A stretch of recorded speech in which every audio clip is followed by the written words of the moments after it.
Hello and welcome to the YYC Soccer Podcast. My name is Jason Kmet and my co-host is Scott Strasser. Hey, Scott. Hey, Jason. Long time no see. Yeah, no kidding. We were just at the match at Spruce Meadows about an hour or so ago, I guess it was. And after all that time, I guess it's now time to hit the record button and talk some soccer. Yeah. So for new listeners, this is our weekend recap. We talk about some of the matches in Calgary soccer that took place over the weekend. Recording on Sunday night as per usual. The Cavalry game was actually supposed to take place yesterday, but it got rained out essentially. It was like raining hard all day and there was probably an inch of water on the pitch. So not too big of a surprise, but excited to talk about that match as well as some of the other matches that took place this weekend. Yeah, we're going to talk about that match and we'll talk about the Wild match in Ottawa and some League One action. But yeah, let's go. Let's start with Cavalry FC first. Hi, this is Ali Musi, and you're listening to the YYC Soccer Podcast.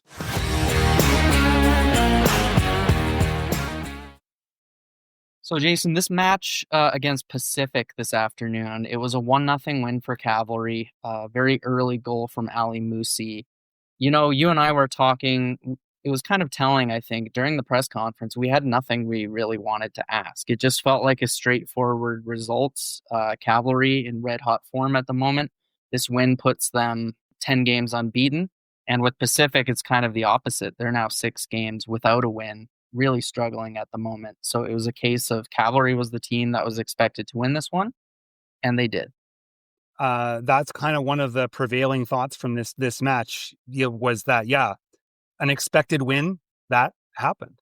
And I think there were some good performances on Cavalry's part, but the Ali Musi goal was quite a nice little bit of skill there. But, I don't think there was anything about this game that will make it stand out. It'll be one that, with all due respect, I have a feeling that 2 years from now, we'll barely remember any detail from this game. Yeah, Pacific, as we chatted in our last episode, they lost to Cavalry 4-0 the last time these two teams faced each other at Spruce Meadows, which was just over, I think, 6 weeks ago.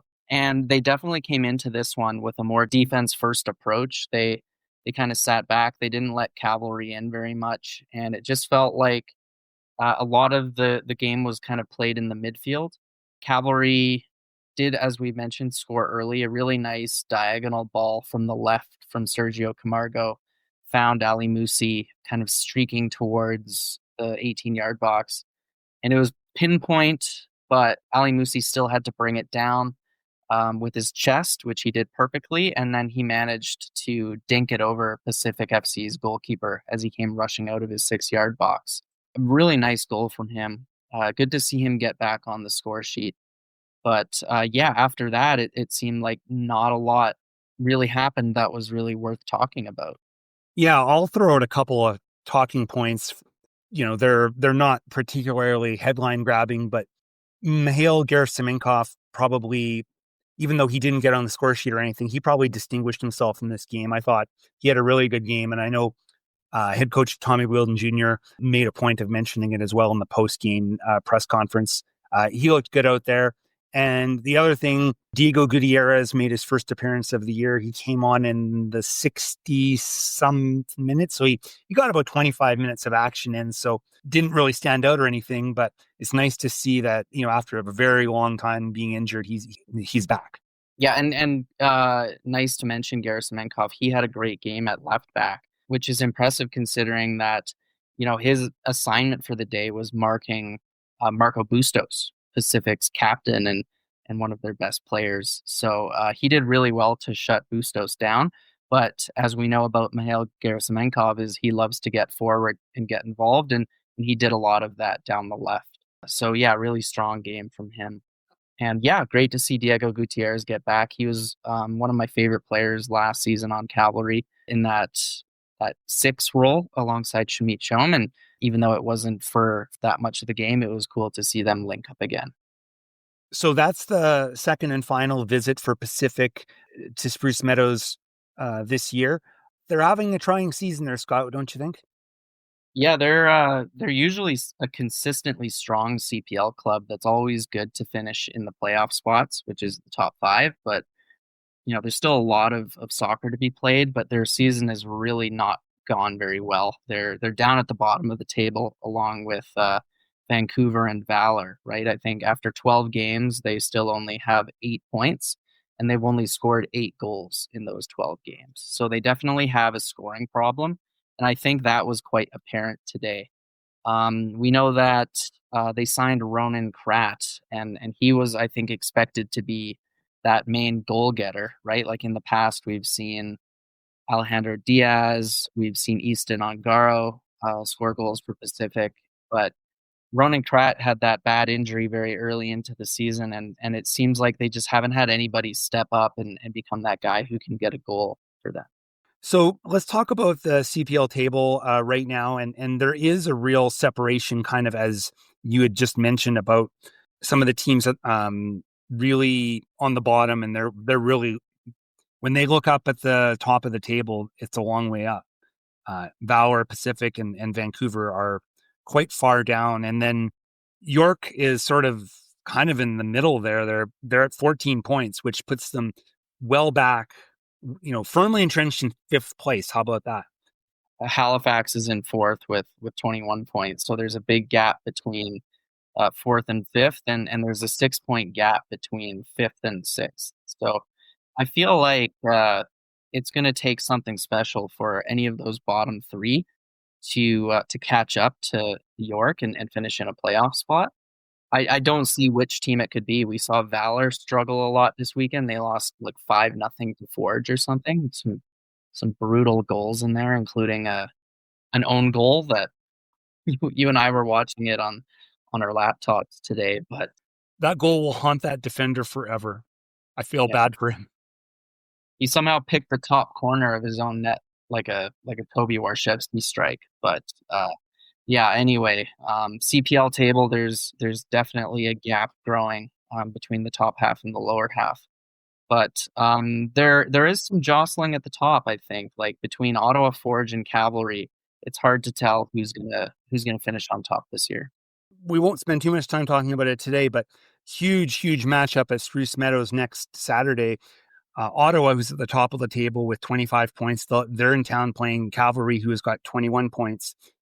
This is a match where if Cavalry could make a real move towards first place, or for that matter, Ottawa could bury them and basically make it very difficult for them to have a chance at first. Yeah. And to be fair, though, Cavalry has a game in hand. So if they beat Ottawa and if they win their next game, then they could actually find themselves in third. It's Ottawa, Forge, Cavalry, and Halifax there. So yeah, it always seems like there's some separation in the table, as we go through the year, and this year is no different. Yeah, it just seems to be happening a little earlier than usual. Mm-hmm.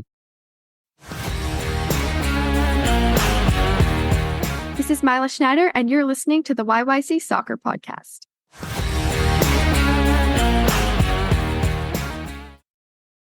Okay, Scott, let's talk about the Calgary Wild. They played in Ottawa on Saturday afternoon against the Rapid, and not exactly a good result for the Wild going into their international break. No, they lost 3-1, and it looked like a convincing 3-1 win for Ottawa. Some really good goals from them, but also some frustration on the part of the Calgary Wild. We talked about Delaney Pridham in the last episode, how he was a player that the Wild were going to have to focus on being able to shut down the NSL's leading scorer. And they let her in 32nd minute. Ottawa made it 1-0. Delaney Pridham with her 9th goal of the season. Really well taken from her. Actually, every Ottawa player that touched the ball on this play really made it happen. It was a really well worked play, but they really did make Calgary's defense look like pylons. I was impressed in general from what I saw of Ottawa and their offensive skill.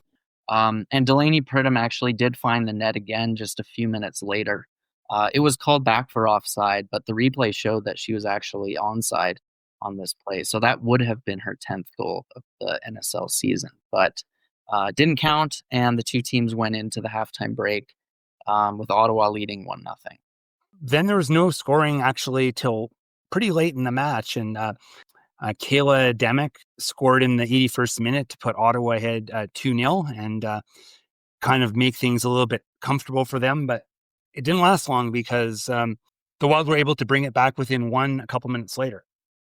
Yeah, this was the first goal of the season for Sonia O'Neill. A really well-taken strike from a Calgary Wild corner kick for her first goal in a Wild jersey. And I think what happened after that is the Wild were pushing for the equalizer, which that left them a little bit vulnerable at the back. And then Nicola Golan was able to make the score 3-1 for Ottawa with a goal in the 87th minute. So there's a flurry of goal-scoring activity in the last 10 minutes of this match. I can't remember who made that pass across to Nicola Golan, but that was a really nice pass. And yeah, the Wild were pressing, and I think that they couldn't get back, and that kind of sealed the deal for the Rapids. So going into the international break, the Wild have lost their last two matches. So I guess maybe, I don't know how it always is going into international break where you got time off where you can't play, but hopefully from the standpoint of the team, maybe they can get some players back and they can get a bit healthy and that sort of thing. And they can kind of have a bit of a reset when matches begin again. Yeah. And this time there won't be as many Wild players called up by their national teams. So hopefully they don't find themselves in a situation like they did, was it before the Halifax game, when they had all these players flying back just a day or two before the game, and then they weren't really able to play or start. I think Jackie Sawicki is the only Wild player who's going to represent her country this window with the Philippines. She'll be playing Saudi Arabia, Cambodia, and Hong Kong. Is that right? Yeah, that's right. It is qualifying for, I think, Asian Cup or something like that. I can't remember, but it is. They're not friendlies. They're matches, I think. Like I said, I think it's Asian Cup qualifying or something like that. Big loss for the Wild, of course. I think Jackie Sawicki is a really important player for the Wild in the heart of midfield. But we know that, for instance, Collie Johnson, who was called up to the Australia national team last window, she's still actually recovering from an injury that she got playing for Australia, probably much to Lydia Bedford's chagrin. But another player not selected for her national team is Sonia O'Neill with Venezuela. Yeah, one thing I was going to mention about Callie Johnson is that she did come on as a substitute in this match for the Wild. So I guess that is encouraging. She's getting closer, to full recovery. So in a way, I guess it's probably a really good thing that Australia didn't call her because she's really not fully fit. But Venezuela is playing in the Copa America women's version, and I don't think Sonia O'Neill has been selected for Venezuela for a while now. So, and then the other national team players like Stephanie Bukovic and Jackie Burns, Croatia and Northern Ireland aren't playing, and then Michaela Moore and Ali Green, New Zealand's not playing as well, and they would have probably been called up if they were. Mm-hmm. So before we wrap things up with the Wild, let's run through the NSL table right now. And at the top of the table is AFC Toronto. And I guess I should mention it because we didn't really include it in our notes, but Kaylee Hunter had a massive match on the weekend for AFC Toronto, scoring 2 goals. And that second one was quite the goal. Hey, actually, I think both of them were quite nice. But what can we say about Kaylee Hunter that we haven't said already? I mean, she's 17 years old still. I think she was the youngest player on the pitch in this game, and she was one of the best players, it looks like. For sure. Toronto is at the top of the table with 19 points. Montreal has got 18 points. And then there's a bit of a gap where Ottawa has 14 points, but they have a game in hand. In fourth place, Vancouver's got 12 points. And then in fifth is the Wild with 11. Yeah, they've only played 9 games, though, so a win in their next game could move them a few spots up the table. I think this is the lowest down the table Calgary has found itself, although I'm not 100% sure on that. But it's kind of telling that between third and fifth, there's only 3 points separation at the moment. Yeah, and when you account for those game in hand, they're basically all kind of sort of even. So we are going to talk on our Thursday episode. We're going to do a bit of a mid-season report card. We're going to talk about what we think of the season thus far. And I'm kind of looking forward to breaking it down a little bit. It's been a lot of fun watching them so far. So it'll be good to talk about it a little bit more. Hi, my name is Julie Sorokin, and this is the YYC Soccer Podcast. So, Jason, Friday night was a pretty goal-filled evening in League One action, especially on the men's side. But let's start by talking about top-of-the-table clash between Blizzard and BTB at the Calgary Soccer Centre. Yeah, the teams had a 3-3 draw, so a lot of goals. And a bit of drama, apparently. BTB tied the match in injury time, so that must have been a really good match. For sure. And that was on the men's side. On the women's side, it was a 1-1 draw with Blizzard's goal coming from Airdronian McKenna Walker.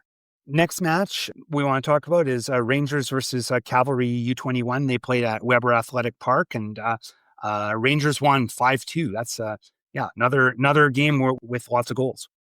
Yeah, and lots of familiar names, especially if you follow Mount Royal University, which, as we've talked about, they have a lot of players on this Rangers team. Josh Flaxman, Abel Nasibu, Finn Marshall, I think those are all Mount Royal guys.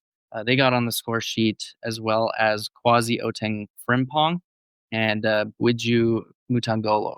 And also a couple of names that are familiar that are the Cavalry goal scorers. Nico Moroniak scored his first appearance for the U21s this year. And another player who has a very familiar last name, Jax Wielden, scored his first League One goal. As many listeners can probably ascertain, that is Tommy Wielden Jr.'s son. Mm-hmm. Next match, Callies versus Scottish at the West Soccer Dome. The doubleheader was split. On the men's side, Scottish wins, another goal-filled game, 4-3. And on the women's side, Callies' big win, 5-1. Yeah, with goals from Julie Sorokin, former podcast guest. Dana Nicholson scored a brace. Allison Remington, and then Amelia Ivanicki are the other players on the score sheet. A rare Saturday game in League One this weekend. This was up in St. Albert between St. Albert Impact and Foothills. Really interesting on the women's side. This is a top-of-the-table clash. And we saw Foothills come out on top, winning 3-2. And the goal scorers for Foothills, some familiar names, Kendall Showers, Izzy Monk, and Avril Jameson. And I didn't realize this, but I was looking at the goal-scoring leaders on the women's side, and Avril Jameson is at the top right now with 6 goals. Yeah, she's doing great. And then on the men's side, St. Albert won 1-0 over Foothills, and a familiar goal scorer in that one as well. Yeah, Cavalry draft pick from last year, Rodane Cato, scored. So let's look at the table for League One Alberta. We're getting close to the end of the regular season. BTB in top place in the men's division with 18 points from 9 games. But look who's climbed up into second, Rangers, with 16 points thanks to that win over Cavalry. Pretty good showing for a first-year club. And then not far behind is Blizzard at 15 points. They're 1 point behind, but they've got 2 games in hand. Yeah, so they could easily claim second or even first place with a couple of strong performances. And on tied on points with Blizzard, but they have played 2 extra games. Edmonton Scottish, who've managed to climb up the table a little bit, because I know not that long ago they were down in I think 6th or 7th. That's true. And then in 5th place, St. Albert Impact with 14 points, and then in 6th, Foothills, 13 points. And then Cavalry 21, 10 points from 8 games. They're in 7th place. And then rounding out the table, Callies with 9 points from 9 games. And then Villains yet to have tied or won after 9 games. You know, it's pretty close. The top 4 or 5 teams are really 6 teams. Really, it's far from decided on the men's side. Well into the season at this point. Yeah, and we've got 4 or 5 weeks left until the end of the League One season. So, as mentioned, we are getting toward the end of the campaign. And then on the women's side, Foothills is on top. They've got 21 points on 9 games, and not far behind is Blizzard, 17 points with a game in hand.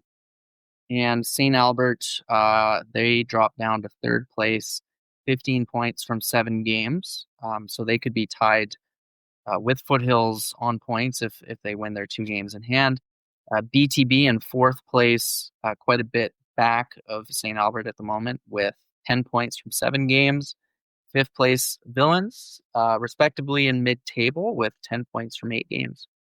And Cowley's also has 10 points, but they've got 9 games. So really 4, 5, 6 is the same number of points, just different number of games played. This whole having the doubleheader with Cavalry U21 and the Wild U21 team, and the Wild matches don't count. So as a result, there's a bit more of fluctuation about number of games played on the women's side as a result. That's why it's been kind of there's been a little bit more of a difference there. And then finishing off the table here, Rangers in 7th place, 6 points from 8 games. And then Scottish at the bottom of the table, 4 points from 8 games. Hey, this is Mason Trafford, and you're listening to the YYC Soccer Podcast. Okay, so before we wrap things up, usually we just mostly stick with recaps from the weekend, but there was one bit of information that is following up on something we talked about a couple weeks ago. One of the best known players to come out of Calgary lately, Dominick Zator, who I think everybody knows him from going back to Foothills days and with Cavalry and Canadian national team.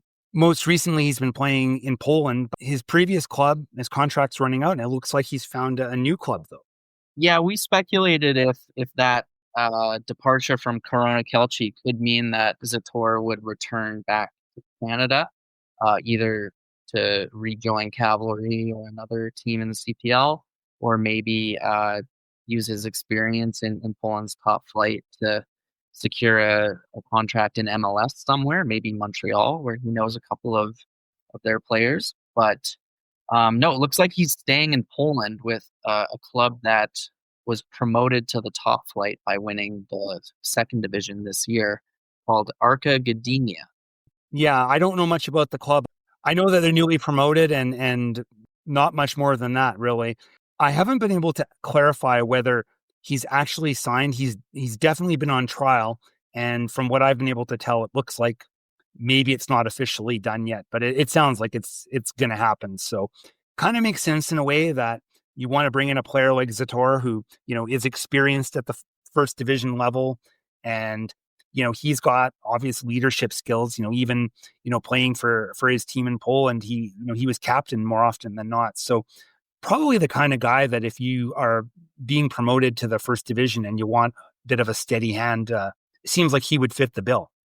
Yeah. And we had never heard of either this city or the team, but we did a little bit of light Googling, and it looks like they have a pretty nice looking stadium, a little 15,000 seater. And the city looks quite nice. It's on the coast, right? It's on the Baltic coast, kind of facing, what would that be, like Latvia or something? Yeah, Lithuania, I guess, is the next closest country. But I mean, just some pictures of Gdynia looks like a cool place. So if this is where he ends up, I mean, best of luck to him. And hopefully with him patrolling the back four, they can stay up in Poland's top flight. Yeah, and we'll keep an eye on that and see what develops and when it all becomes official. Thank you for listening to the YYC Soccer Podcast. You can have this podcast downloaded to your device as soon as it becomes available by subscribing on Apple Podcasts, Spotify, or any other platforms. Check out our website at yycsoccer.com, where you can look through our episode archive and find other options to listen, including our YouTube channel. We also have links to buy my book, Here Come the Cavalry, which is all about Calgary's pro soccer history. You can leave a question or comment in the Contact Us section of our website, or you could also interact with us on social media through Twitter, Instagram, and Blue Sky, where our username is @YYCSoccer403. Thank you for listening.